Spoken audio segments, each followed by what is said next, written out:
Masechet Bechorot, résumé du Daf Lamed He. Un goy qui a fait un défaut dans un Bechor, sans savoir que c'est ça ce qui va le permettre, on peut permettre le Bechor pour ce défaut-là. Mais, dorénavant, c'est-à-dire s'il a refait une deuxième fois, après avoir vu qu'on a déjà permis une fois le Bechor grâce à ce défaut-là, eh bien c'est interdit parce qu'on comprend qu'il a fait exprès. De même pour un enfant qui a fait un défaut sans savoir, on a permis le Bechor la première fois, mais ensuite on ne permet plus le Bechor si l'enfant continue à refaire des défauts comme ça dans d'autres Bechorot. La Gemara explique pour quelle raison on a besoin de dire cette halakha aussi bien à propos du goy qu'à propos de l'enfant. Voici la règle, dit la Mishnah. Si il a fait exprès, c'est interdit de profiter de ce défaut-là. Et la Gemara explique que ça veut dire que ça vient inclure même le cas où il n'a que provoqué le défaut, il ne l'a pas fait directement. Tandis que s'il n'a pas fait exprès, c'est permis. Et ça vient inclure le cas où les enfants ont dit sans aucune intention spéciale. Ils ont dit au goy que ce Bechor-là n'a pas de défaut et que le goy a compris qu'il doit mettre un défaut pour le permettre. Dans ce cas-là aussi, on peut permettre, puisqu'on n'a pas fait exprès. Deuxième sujet, un Bechor qui court derrière un homme et il lui donne un coup de pied et il lui a fait un défaut, alors c'est permis parce qu'il n'avait pas l'intention de lui faire un défaut, il avait que l'intention de se sauver de ce Bechor-là.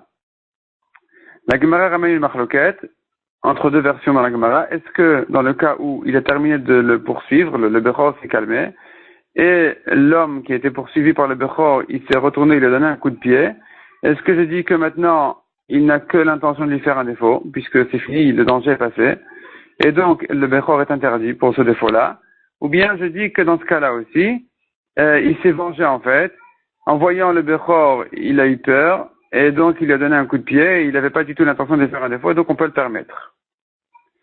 La Gemara dit encore, on peut faire un défaut dans un Bechor avant qu'il naisse. La Gemara décrit de quelle manière on le fait. Ensuite, la Gemara nous ajoute encore une halakha. Un Bechor qui en mangeant, on ne voit pas son défaut parce qu'il est trop à l'intérieur. Mais quand il ouvre grand la bouche pour crier le Bechor, alors à ce moment-là, on voit effectivement le défaut. Malgré que ça ne se voit que dans ce cas-là, ça s'appelle un défaut visible, qui est un défaut qui peut permettre le Bechor. Troisième sujet, on a une Mishnah qui dit, un berger Israël, on le croit quand il témoigne que le défaut est tombé tout seul. Mais un berger Cohen, des bergers Kohanim, on ne leur fait pas confiance.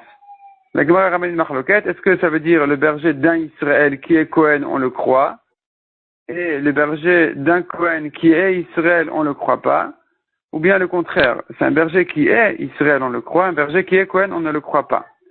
Selon Rabban Shimon et Gamliel, on ne le croit pas, même quand il vient témoigner sur son ami Cohen, parce qu'on se dit qu'ils se font un complot, ça veut dire je témoigne pour toi, demain tu vas témoigner pour moi.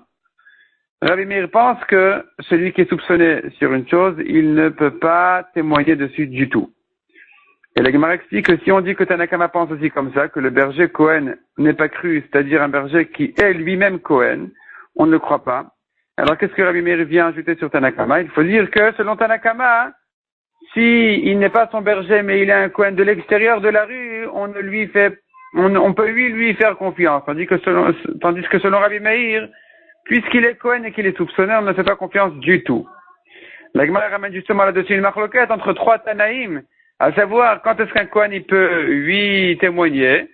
Selon Rabbi Yosha ben Kfousaï, deux Kohanim de l'extérieur peuvent témoigner que ce Cohen n'a pas mis un défaut. Le Cohen qui a reçu ce Bechor-là n'a pas mis un défaut, il est tombé tout seul. Selon Rabban Shimon ben Gamliel, même son fils et sa fille peuvent témoigner sur lui. On n'a pas besoin de chercher des deux Kohanim de l'extérieur.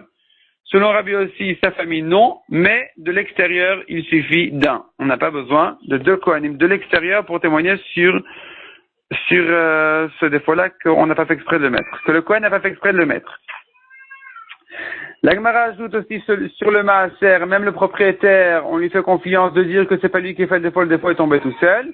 Sur un Sfek Bechor aussi, on fait confiance au propriétaire de dire que le défaut est tombé tout seul et que donc il est permis. Quelle est la halakha? Est-ce qu'on fait confiance à un Cohen de sa famille, à un Cohen de l'extérieur? Alors on a justement une marloquette selon Rav Nachman, halakha comme Rabban Shimon ben Gamliel, que même son fils et sa fille, on leur fait confiance. Selon Rava, comme Rabbi aussi, qu'il faut un Kohen de l'extérieur, mais il suffit d'un. Et la Gemara tranche la halakha comme Rabban Shimon ben Gamliel, que même son fils et sa fille, on leur fait confiance, mais sa femme, non, parce que sa femme, elle est comme lui-même. La Gemara demande selon Rabbi Meir qui dit que celui qui est soupçonné sur la chose ne peut pas témoigner ni juger cette chose-là. Or, Rabbi Meir dit par ailleurs que celui qui est soupçonné sur une avéra, il est soupçonné sur toute la Torah entière. Alors, comment est-ce que les Kohanim, ils peuvent juger n'importe quel jugement, ils ne pourraient pas juger? Or, on sait bien que ceux qui jugent, c'est plutôt les Kohanim. Comme le pasuk dit, les Kohanim vont enseigner la Torah. Répond la Gemara que c'est vrai qu'on les soupçonne, mais c'est pas qu'on sait qu'ils mettent un défaut, on ne sait pas que ce Kohen-là, il a mis un défaut. Et donc, puisque c'est qu'une crainte que les Kohanim en général risquent plutôt de mettre des défauts, donc sur les défauts, ils peuvent pas témoigner, mais sur les autres à la fois de la Torah, ils peuvent juger, ils peuvent témoigner.